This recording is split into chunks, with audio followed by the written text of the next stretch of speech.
Hi every one, hi மக்களே. இன்னைக்கு நாம பேசணும்னுட்டுன்னு எடுக்கிற சாப்டர் நம்ம திருப்பி திருப்பி வந்துட்டு பிக் பாஸ் பத்தி தான் பேச போறோம் நம்ம. வேற ஏதாச்சும் வந்துட்டு பேசினா நீங்க பாக்குவீங்க அப்படின்னாக்க கொஞ்சம் எனக்கு கமெண்ட்ஸ்ல சொல்லிடுங்க, இதை பத்தி பேசலாம் அப்படின்னு சொல்லிட்டு. So again why I am talking about Bigg Boss அப்படின்னா, இப்போ கொஞ்சம் ஸ்லோவா வினோத் அவர்கள் வந்துட்டு ஜாதியை பத்தி பேச ஆரம்பிச்சிருக்காரு பிக் பாஸ்க்குள்ள. உள்ள நடந்த அந்த ஜாதிகள் பத்தியான வார்த்தைகள் எல்லாம் வந்துட்டு பேச ஆரம்பிச்சிருக்காரு. ஸோ யாருன்னா ஒருத்தர் ஓப்பன் அப் பண்ணட்டோன்றதுக்காக வெயிட் பண்ணிட்டு இருந்தோம். இப்போ பிக் பாஸ் இன்னும் இப்போ இந்த ஆக்சுவலி வந்துட்டு நம்ம பேசுறதே வந்துட்டு பிக் பாஸ் என்னும் கார்ப்பரேட் உலகம் அப்படின்றது தான். என்னன்னா என்ன சொல்றது, தெரிஞ்சோ தெரியாமலோ நமக்கு புரிஞ்சோம் புரியாமலும் ஏதோ ஒண்ணு திணிக்கிறாங்க உள்ள அப்படின்றதுதான் சொல்ல வரேன் நான். இப்போ வினோத் அவர்கள் பேசும்போது இல்ல முன்னாடியே வந்துட்டு திவாகர் அவர்கள் வந்துட்டு எவிக்ட் ஆகிறதுக்கு வந்துட்டு அவர் கேஸ்டிசம் பேசினாரு, ஏதோ ஒண்ணு ஜாதியை பத்தி தவறா பேசினாரு அப்படின்றதுதான் வந்துட்டு சொல்லப்பட்டது. அதற்காகத்தான் அவர் எலிமினேட் ஆகி போனாரு அப்படின்றதெல்லாம் சொல்லப்பட்டது. But what I am trying to say is, unless you go trigger எப்படி பேச முடியும் அப்படின்றது தான். இப்ப அவங்களோட என்ன சொல்றது, வே ஆஃப் டாக்கிங் வந்துட்டு அப்படி இருக்கலாம்ன்றது. என்ன சொல்றது, நீ உன்னோட வளர்ப்பு அது இதுன்னெல்லாம் அவரே பேசுறாரு. அப்போ அவருக்கு வந்துட்டு என்ன சொல்ற, சைல்ட்ஹுட்ல இருந்தும் வந்துட்டு இந்த மாதிரி வந்துட்டு எக்ஸாம்பிள்ஸ் காட்டி காட்டி வளர்க்கப்பட்டாரான்றதும் வந்துட்டு எனக்கு தெரியல. சோ இங்க என்ன ஆகுது அப்படின்னா, திவாகர் அவர்கள் வந்துட்டு கேஸ்டிசம் பேசினாரு, கேஸ்ட பத்தி பேசினாரு, இப்படி நிறைய விஷயங்கள் வைக்கப்படுது. அப்ப கொஞ்சம் யோசிச்சு பாருங்க. வினோத்துக்கு வந்துட்டு, கானா வினோத்துக்கு வந்து அவருக்கு அந்த சந்தேகம் வந்தது நியாயமா இல்லையா அப்படின்றதுதான். பாக்கியா உள்ள வந்தாங்க. உள்ள வந்துட்டு அவங்க வந்துட்டு டைட்டில் வின் பண்ணிட்டு வரணும், ஏன்னா வந்துட்டு அவங்களுக்கு வெளியில என்ன நடக்குதுன்றது வந்துட்டு அவங்களுக்கு தெரியும். சோ அவங்க கிளியரா சொல்லிட்டு வராங்க, டைட்டில் வின் பண்ணிட்டு வா அப்படின்னு சொல்லிட்டு. அவங்க இன்னும் பக்காவா சொல்லியிருக்கலாம் கேஷ் பாக்ஸ் எடுக்காத அப்படின்னு சொல்லிட்டு. பட் என்ன, அவங்க in what mind set she took it அப்படின்றது எனக்கு தெரியல. அவங்க வந்துட்டு அந்த ரெஜிஸ்டர் பண்ண விஷயம் வந்துட்டு ப்ராப்பரா ரெஜிஸ்டர் பண்ணலையோ அப்படின்ற மாதிரி ஒரு விஷயம். இப்ப என்னன்னா, இப்போ கானா வினோத் எடுத்துட்டாரு. எடுத்துட்டதுக்கு அப்புறம் வெளியில போனாரு. வெளியில அவருக்கான ரெஸ்பான்ஸ் எப்படி இருக்குன்றத பார்த்தாரு. இப்ப அவருக்கும் வந்துட்டு ஒரு சலனம் ஏற்பட்டிருக்கும், நம்ம அவசரப்பட்டுட்டோமோ, நம்மள ட்ரிகர் பண்ணிட்டாங்களோ அப்படின்ற மாதிரி விஷயங்கள் வந்திருக்கும். பட் ஆனா நான் என்ன கேக்குறேன்னா, ஒரு எவிக்ட் ஆகி வெளியில போற மீன்ஸ் அந்த கேஷ் பாக்ஸ் எடுத்துட்டு வெளியில போற மனுஷன் உடனே ஒரு இன்டர்வியூல வந்து இல்ல அரோரா என்ன எதுவும் பண்ணலன்னு சொல்ல முடியுமா? Like what happened at that டைம்ன்றதே வந்துட்டு கொஞ்சம் பிளாங்கா தான் இருக்கும் நம்மளுக்கு. அந்த இன்சிடென்ட்டுக்கு அப்புறம் கொஞ்சம் பிளாங்கா தான் இருக்கும். அதுக்கப்புறம் தான் வந்து யோசிச்சு யோசிச்சு இப்படியாச்சு அப்படி. சோ இவர் திரும்ப ரீஎன்ட்ரி கொடுக்குறப்போ கனி கிட்ட சொல்றாரு, இவங்க எடுக்கலன்னா ஏன் எடுக்கிறேன் எடுக்கிறேன்னு கைய வச்சாங்க அப்படின்னு சொல்லிட்டேன்னு. சோ இப்போ வெளியில இருந்து பாக்குறப்போ கானா வினோத் இஸ் வின்னர் அப்படின்றது வந்துட்டு வெளிப்பார்வைக்கு தான். இப்ப வெளியில இருக்கிற ஓட்ட வச்சு கூட அங்க ஒண்ணுமே நடக்கல. சோ இப்போ இவங்களுக்கு பாக்கியாக்கு எப்படி இருக்கு அப்படின்னாக்கா, ஒரு டைட்டில் வின் பண்ண வேண்டிய மனுஷன் இந்த மாதிரி கேஷ் பாக்ஸ் தூக்கிட்டு வந்திருக்காரே அப்படின்னுட்டு ஃபர்ஸ்ட் இனிஷியலா என்ன பண்றாங்க, ஒரு கேஷ் பாக்ஸ் எடுத்தது அப்புறம் கூட நாங்க நியூஸ் எல்லாம் போட்டுட்டோம், நாங்க கேஷ் பாக்ஸ் எடுத்துட்டாரு வினோத் அப்படின்னு சொல்லிட்டுன்னு. பட் பாக்கியா வந்துட்டு இல்ல, இன்னும் நியூஸ் அபிஷியலா வரல அப்படின்ற மாதிரி எல்லாம் வந்துட்டு கொஞ்சம் ஸ்டேட்டஸ் போட்டுட்டு இருந்தாங்க, மீன்ஸ் அவங்க ஸ்டோரி போட்டுட்டு இருந்தாங்க. ஆஃப்டர் தட் தான் வந்துட்டு அவங்களே வந்துட்டு ஓகே ஃபைன், இது மக்களோட இதுவே வந்துட்டு போதுமானது அப்படின்ற மாதிரி முடிச்சுட்டாங்க. எல்லாம் அந்த பெருந்தன்மை அதெல்லாம் ஓகே. பட் டைட்டில் வின் பண்ண வேண்டியவர் மக்கள் நாயகன் அப்படின்ற ஒரு விஷயம் வந்துட்டு வெளியில நடந்திருக்கு. ஆனால் பட் அதுதான் நம்ம சொல்ல வரும். அங்க அவருக்கு கொடுக்கப்பட்டிருக்குமா இன்கேஸ் அவர் கேஷ் பாக்ஸ் எடுக்கலன்னா அப்படின்னு கேட்டாக்க that will be a very big question mark. Here what happens அப்படின்றத நான் சொல்றேன். பிக் பாஸ் இதுல வந்துட்டு நம்ம இனிஷியலா பேசியிருக்கோம். அந்த பிக் பாஸ் வாய்ஸ் இந்த சாஷோ, that fellow He also became a contestant over here. So என்ன சொல்றது, he played a separate game over here. அதுதான் அங்க நடந்தது. நான் என்ன கேக்குறேன், ஒவ்வொருத்தரையும் தனித்தனியா கூப்பிட்டு கன்ஃபெஷன் ரூம்ல பேச வேண்டிய அவசியம் என்ன இருக்கு? சோ அப்ப நீங்க என்ன பண்றீங்க, you giving some instruction to the people. நான் இந்த கார் டாஸ்க்குக்கே நான் சொன்னேங்களா, இட் இஸ் அ டிராமா. என்ன சொல்றது, story narrative whatever Sandra இருந்துட்டு போகட்டும், but Bigg Boss is also the part of this drama அப்படின்றத நான் ஆல்ரெடி ரெஜிஸ்டர் பண்ணியிருக்கேன். இன்கேஸ் நீங்க என்ன சொல்றது அதை பார்க்கலன்னா ப்ரீவியஸ் வீடியோஸ் பார்க்கலாம். நான் அப்பவே நான் சொல்லியிருக்கேன், நான் பிக் பாஸ் இஸ் ஆல்சோ அப்ப என்ன சொல்றது பார்ட் ஆஃப் அ டிராமா அப்படின்ற. பார்ட் ஆஃப் அ டிராமா இல்ல, ஹி இஸ் த டிராமா, அவ்வளவுதான். என்னத்துக்காக சொல்றேன் அப்படின்னா, இப்போ யாருக்கோ உடம்பு சரியில்லை அப்படின்னா வந்துட்டு ஒரு பதட்டம் அந்த இடத்துல நிலவுது அப்படின்னா, இப்போ ஒரு பிசிக்கல் டாஸ்க் நடந்துச்சுனாக்கா ஒரு சிலருக்கு ரத்தம் வரும். அப்போ வந்துட்டு உடனே ஃபர்ஸ்ட் எய்ட் பாக்ஸ் எடுத்து பண்ணிட்டு அதுக்கப்புறம் டாக்டர்ஸ் வர வச்சு பார்க்குவாங்க, கொள்ளுவாங்க. இல்ல சில பேர் வந்துட்டு இந்த என்ன சொல்றது கையை உடைச்சிக்கிற லிகமெண்ட் டேர்ன்னு சொல்லிட்டு அந்த மாதிரி எல்லாம் வந்துட்டு ராணுவெல்லாம் லாஸ்ட் டைம் நடந்தது. ஸோ இந்த மாதிரி விஷயங்கள் எல்லாம் நடக்கிறப்போ வந்துட்டு அங்க மெடிக்கல்ஸ் இருக்கு, they will take care. But இது பேனிக் அட்டாக்ன்றது வந்துட்டு இது வந்துட்டு அக்கௌண்டபிலிட்டி கண்டஸ்டன்ட் கிடையாது. இது solely this responsibility and accountability goes to Bigg Boss அப்படின்றது தான் நான் சொல்வேன். நான் முந்த ஒரு சின்ன ஒரு 10 டேஸ்க்கு முன்னாடி பேனிக் அட்டாக் வந்து அவங்கள ஒரு பிசிக்கல் டாஸ்க்ல உட்கார வைக்கிறேன்னா என்னத்துக்காக உட்கார வைக்கிற அப்படின்றது தான் கேள்வி. ஸோ ஹியர் வாட் ஹேப்பன்ஸ் அப்படின்றது, இவங்க வந்துட்டு பிசிக்கல் டாஸ்க் பண்றாங்க. அவங்க என்ன சொல்றது திடுதிப்புன்னு வந்துட்டு ஒரு கம்ருதீனோ பாருவோ கண்ணா பின்னான்னு பேசி பிடிச்சு வலுக்கட்டாயமா எல்லாம் அங்க தள்ளல. எல்லாருமே பார்த்தோம். கொஞ்சம் பார்வதி மேலயும் கம்ருதீன் மேலயும் இருக்கிற ஹேட்ரட தூக்கி மூட்டை கட்டி வச்சுட்டு ஒரு மூலையில ஒரு என்ன எல்லாரையுமே யாருமே தெரியாதங்க அப்படின்ற ஒரு கண்ணோட்டத்துல நீங்க கொஞ்சம் பாருங்களேன் தயவு செய்து. You people will try to understand what happened over the. Sandra started, she triggered.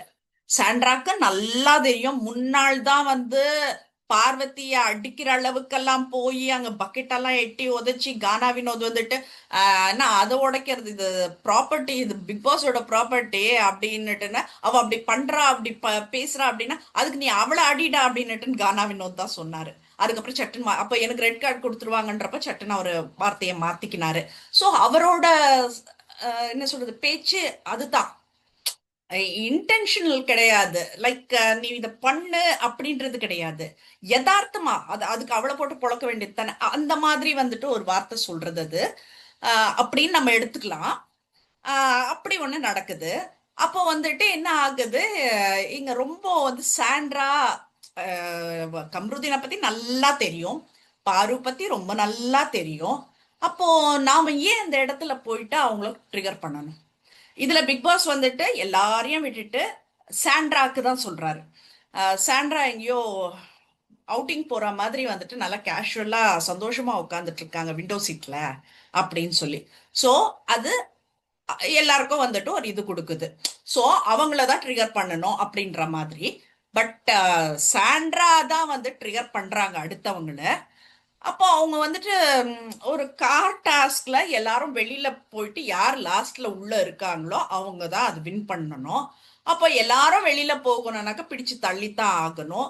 அது வந்துட்டு மூவிங் கார் கிடையாது, ஆஃப் பண்ண ஒரு காரு, பார்க்கிங்ல இருக்கிற ஒரு காரு, கீழே எல்லாம் புல்வெளி, எதுவும் வந்துட்டு கல்லு என்ன சொல்றது கரடு முரடான வந்துட்டு ரோடு அதெல்லாம் ஒன்றும் கிடையாது. ரொம்ப கிளீன் பண்ணி டெய்லி டெய்லி கிளீன் பண்ணி வச்சிருக்கிற ஒரு இது.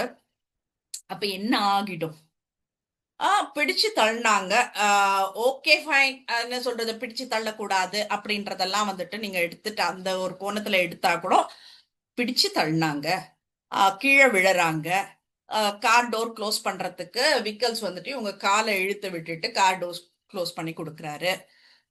அதுக்கப்புறம் வந்துட்டு நீங்க பாத்தீங்கன்னா இப்ப வரைக்கும் எல்லா இன்டர்வியூஸையும் நீங்க பாருங்க. இப்ப வரைக்கும் விக்கல்ஸ் மட்டும்தான் அதுல ஸ்ட்ராங்கா நிக்கிறார். விக்கல்ஸ் மட்டும்தான். என் கையில நடந்தது, என் கையிலயே நடக்கலையே அது. அது அவங்க பாட்டுன்னு கீழே விழுந்தாங்க. விழுந்த உடனே வந்துட்டு என்ன சொல்றது, விக்கல்ஸ் ஃபர்ஸ்ட் என்னத்துக்கு ஓடனாருன்னு தெரியாது அந்த டைம். இப்போ எத்தனை கேமராஸ் இருக்காங்க, அது நமக்கு பார்வைக்கு வந்திருக்கணும் இல்லைங்க? ஏன் அது பார்வைக்கு வரலன்னு கேக்குறேன் நானு. லைக் என்ன சொல்றது, மனசாட்சி இல்லாம பேசாத அப்படின்னு சொல்லாதீங்க. இப்ப நீங்க எப்போ வந்துட்டு அது ஒரு விஷயமா நீங்க கொண்டு வந்து விக்டிம் கார்டை எடுக்கிறீங்களோ, அப்ப அது பார்வைக்கு வரணும் இல்லைங்க அது. அப்போ விக்ரமோட பார்வைக்கு மட்டுமே தெரிஞ்ச ஒரு விஷயத்த நாங்கெல்லாம் ஏங்க நம்பணும்? இப்ப விக்ரம்க்கு வந்துட்டு அது தெரியுது. அவரு உடனே போறாரு, ரூம்க்கெல்லாம் போறாரு, தண்ணி எடுத்துட்டு வர இது பண்றாரு. அதுக்கப்புறம் வந்துட்டு ஐயோ ஃபிட்ஸ் வந்துருச்சு, ஃபிட்ஸ் வந்துருச்சு. அப்பயாச்சும் வந்துட்டு கேமரா போயிருக்கலாம்ல, அங்க கேமரா ஜூம் பண்ணிருக்கலாம்ல. சோ ஃபிட்ஸ் வந்துச்சுன்னுட்டுன்னு விக்ரம் கத்துறாரு. அதுக்கப்புறம் வாயில நுர தள்ளிடுச்சுன்னு சொல்றாரு. சபரி வாடான்னு கூப்பிடுறாரு. அதுக்கப்புறம் தூக்கிட்டு போறாங்க. வாங்க வாங்க டாக்டர் கூப்பிடுறாங்க, தூக்கிட்டு போறாங்க. இதுல வந்துட்டு சாண்ட்ரா கொடுக்குற இன்டர்வியூஸ்ல எல்லாம் என்ன சொல்றாங்க அப்படின்னா, மறுநாள் பாத்தீங்கன்னா எனக்கு பிளட் இங்கெல்லாம் கிளாட் ஆயிருக்கு, இங்கெல்லாம் கிளாட் ஆயிருக்கு, இங்கெல்லாம் கிளாட். விக்ரம் கிட்ட காட்டினேன் நான் பிளட் கிளாட் ஆனத, அவர் பார்த்தாரு. என்னங்க நடந்தது பிளட் கிளாட் ஆகிறதுக்கு? இல்லங்க, எனக்கு புரியலங்க. பிளட் கிளாட் ஆகுற அளவுக்கு அங்க என்னங்க நடந்தது? சோ இது விக்ரம் கிட்ட காட்டினா அப்படின்னுட்டுனா அவங்க அந்த விக்ரம தான் வந்துட்டு ட்ரம்ப் கார்டா யூஸ் பண்றாங்க. சோ எல்லாமே இந்த டிராமாக்கு மொத்த உருவமே வந்துட்டு விக்ரம்ன்ற சதிதான். இது விக்ரம் இது இது வந்துட்டு விக்ரம் தனிப்பட்ட முறையில பண்ணல. எல்லாம் இப்போ வந்துட்டு அது ஒரு என்ன சொல்றது, இப்ப நான் சொல்றேன்ல, இந்த கார்ப்பரேட் உலகம்ன்றத ஒரு வார்த்தை சொல்றேன்ல. சோ அதுதான் நடக்குது. இப்ப இன்கேஸ் வந்துட்டு கானா வினோத் அந்த கேஷ் பாக்ஸ் எடுக்கலன்னா அவருக்கு டைட்டில் கிடைச்சிருக்குமா அப்படின்னா, நான் ஏற்கனவே சொன்ன மாதிரி ஒரு பெரிய கேள்விக்குறிதான். ஆதிரை வந்து சொல்றாங்க, வெளியில எல்லாம் வந்துட்டு கானா வினோத் தான் டைட்டில் வின் பண்ண போறாரு. அப்படி என்ன அவர் சாதிச்சாரு? திவாகர் வெளியில போனதுக்கு காரணமே கானா வினோத் தான் அப்படின்ற மாதிரி எல்லாம் நிறைய வந்துட்டு பொங்கினாங்க. அப்போ Gana Vinoth knows very well he is going to win the trophy. But அதுக்கப்புறம் திவாகர் உள்ள வராரு. திவாகர் உள்ள வந்த உடனே ஹிஸ் மைண்ட் சேஸ் திவாகர் நீங்க பாத்தீங்கன்னா, திவாகர் ஒவ்வொரு கேமராலையும் போய் ரெஜிஸ்டர் பண்றாரு, இந்த மாதிரி மனுஷனுக்கு ஓட்டு போடாதீங்க. சோ இன் பிட்வீன் வந்துட்டு அரோரா வந்துட்டு என்ன பத்தியும் எதனா பேசுங்க அப்படின்னுட்டு சொல்றாங்க. So each and every one knows what Bigg Boss is playing over the. இதுல வந்துட்டு கல்பிரட் இஸ் அந்த பிக் பாஸ் வாய்ஸ்.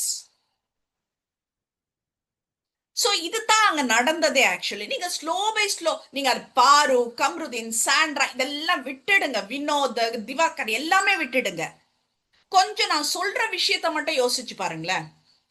இப்ப திவாகர் வந்ததுக்கு அப்புறம் தான் வந்துட்டு இவருக்கு கொஞ்சம் புரிய ஆரம்பிச்சது வினோத்துக்கு. ஓகே, லாஸ்ட் மினிட்ல ஏதோ ஒண்ணு நடக்க போகுது, எனக்கு இந்த 18 லட்சம் கூட கிடைக்க போறது இல்ல அப்படின்றது. கண்டிப்பா ஓட் பேசிஸ்ல எல்லாம் வந்துட்டு எதுவுமே அங்க எவிக்ஷன் நடக்கல, எதுவும் நடக்கல. சோ வந்துட்டு அது ஓட் பேசிஸ்ல வந்துட்டு கானா வினோத்துக்கு அந்த ட்ராஃபி கிடைக்கும், அந்த நேம் கிடைக்கும், டைட்டில் வின்னர் கிடைக்கும்னாக்க கண்டிப்பா கிடைச்சிருக்கிறதுக்கு வாய்ப்பு இல்லை. இப்ப நான் சொல்றேன் கேட்டுக்கோங்க, கண்டிப்பா கிடைச்சிருக்கிறதுக்கு வாய்ப்பு இல்லை. பாக்கியா வந்துட்டு நல்லா ஸ்டடி பண்ணிருக்காங்க, சோஷியல் மீடியால என்ன நடக்குதுன்றத நல்லா ஸ்டடி பண்ணிருக்காங்க. So she is advising according to that. She is a very brilliant girl பாக்கியா. ஏன்னா வெளியில வினோத் வந்த உடனே வந்துட்டு பாரு கிட்ட பேச வச்சிருக்காங்க. பிகாஸ் அந்த மூமெண்ட் வந்துட்டு ஒரு கோவத்துல பேசின வார்த்தைகள் எல்லாம் லைஃப் லாங் வந்துட்டு கேரி பண்ணிட்டு இருக்க முடியாது. அண்ட் பார்வதி ஆல்சோ அது வந்துட்டு சீரியஸா எடுத்துட்டு ட்ராக் பண்ண விரும்பாத பொண்ணுன்னு நான் நம்புறேன். சோ இப்போ ஒரு கம்ருதீன் ஒரு நல்ல ஃப்ரெண்ட்ஷிப் அப்படின்றப்போ வந்துட்டு பார்வனி பேசினது தப்பு, ஒரு பெண்ணை பேசினது தப்பு, வேண்டாம் நீ அவகிட்ட பேசிட்ட அப்படின்னுட்டுன்னு. சோ இந்த சோஷியல் மீடியாவை நல்லா அனலைஸ் பண்ணி ஒரு இன்ஃபுளுசரா இருக்காங்க பாக்கியா. பட் இந்த கார்ப்பரேட் உலகம்ன்றது வேறங்க. நீங்க கொஞ்சம் பாருங்களேன், கொஞ்சம் ரிப்பீட்டடா நீங்க பழைய பிக் பாஸ் எல்லாம் கூட நீங்க எடுத்து எடுத்து பாருங்களேன். இப்போ கவினோட சப்ஜெக்ட் நான் எடுத்துக்கிறேன். கவின் தான் ஆக்சுவலி வந்துட்டு டைட்டில் வின்னர் ஆக வேண்டியது. இப்ப நான் கேஷ் பாக்ஸ் எடுத்துட்டு போனவரை பத்தி நான் பேசணும்னாக்க கண்டிப்பா அது ஆட்டோமேட்டிக்கலி கோஸ் டு கவின் தான். கவின் தான் வந்துட்டு அந்த இதுல வந்துட்டு டைட்டில் வின்னர் ஆக வேண்டிய person. He was a deserving person.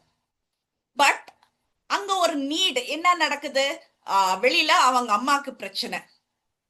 So அந்த இஷ்யூவை என்ன பண்றாங்க, கவின் தலையில கொட்டுறாங்க.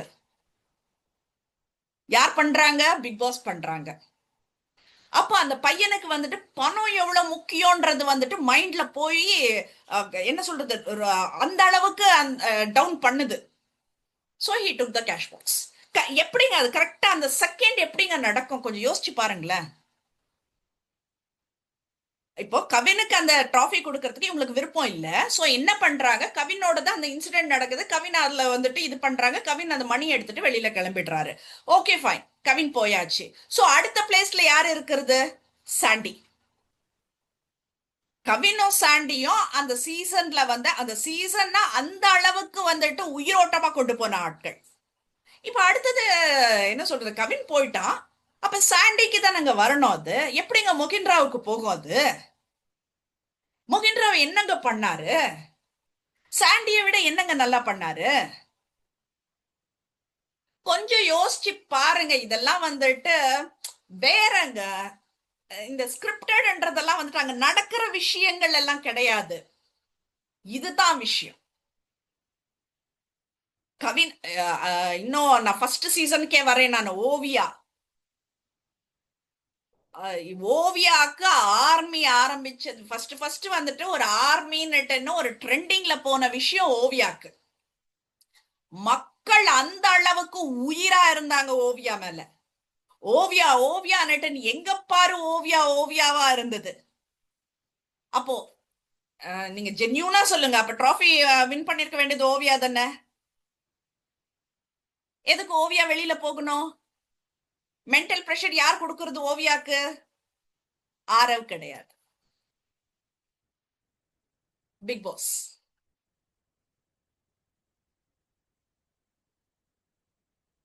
அது மட்டும் தான் நடக்குது. ஸ்கிரிப்டட்ன்றது இதுதான்.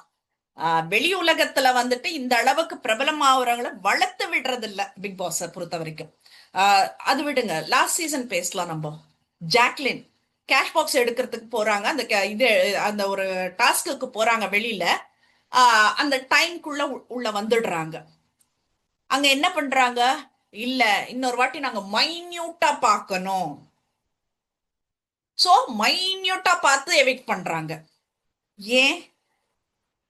நியாயமா பார்த்தாக்கா அந்த பொண்ணு தானங்க டிராஃபி வாங்கியிருக்கணும். அந்த பொண்ணு தானங்க இப்போ என்ன சொல்றது, அந்த அந்த ஜாக்லின் எல்லாம் வந்துட்டு அந்த டைட்டில் வாங்கியிருந்தாக்க அந்த டைட்டிலுக்கே பெருமைங்க. ஏன்னா she worked hard. Oviya she worked hard. எந்த அளவுக்கு ஒவ்வொருத்தர தட்டிட்டு இருக்காங்கன்றது மட்டும் கொஞ்சம் பாருங்களேன். சோ இதுதான் நடக்குது பிக் பாஸ்ல. இவங்க வந்துட்டு இன்னாருக்கு இல்ல அப்படின்றத வந்துட்டு பண்ணிடுறாங்க. நீங்க மக்கள் வந்துட்டு நீங்க என்னதான் ஓட்டு பண்ணினாலும் என்னதான் ஆதரவு இருந்தாலும் அங்க ஒன்னும் நடக்காது. அதை தவிர்த்து வந்துட்டு நிறைய விஷயங்கள் உள்ள இருக்கு.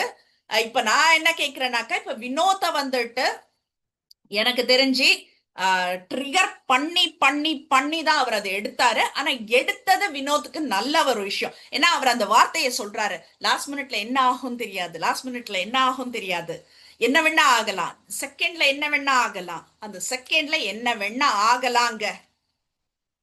பாருக்கும் கம்ருதீனுக்கும் எவ்வளவு சப்போர்ட் இருந்ததுங்க வெளியில. எவ்வளவு ஓட்ஸுங்க விழுந்தது அவங்களுக்கு ரெண்டு பேருக்கும். எப்படிங்க அந்த ரெட் கார்டு வருதுங்க? டிக்கெட் டு ஃபினாலே ஒண்ணுமே பண்ணாத அரோராக்கு வருதுங்க, எப்படிங்க வருது? பிக் பாஸ் ஜொல்லு விடுறதுக்காக வந்துட்டு அரோராக்கு டிக்கெட் டு ஃபினாலே கொடுத்தாக்க என்ன வகையிலங்க நியாயம்? இதுதாங்க நடக்குது, இவ்வளவுதாங்க நடக்குது பிக் பாஸ்ல. சோ இன்னும் நிறைய பேசுவோம் இத பத்தி. நான் ஜஸ்ட் ஒரு ஹிண்ட் தான் கொடுத்துருக்கேன். இன்னும் நிறைய விஷயங்கள் இருக்கு பேசுறதுக்கு. தொடர்ந்து பேசுவோம். Keep supporting me. தேங்க்யூ.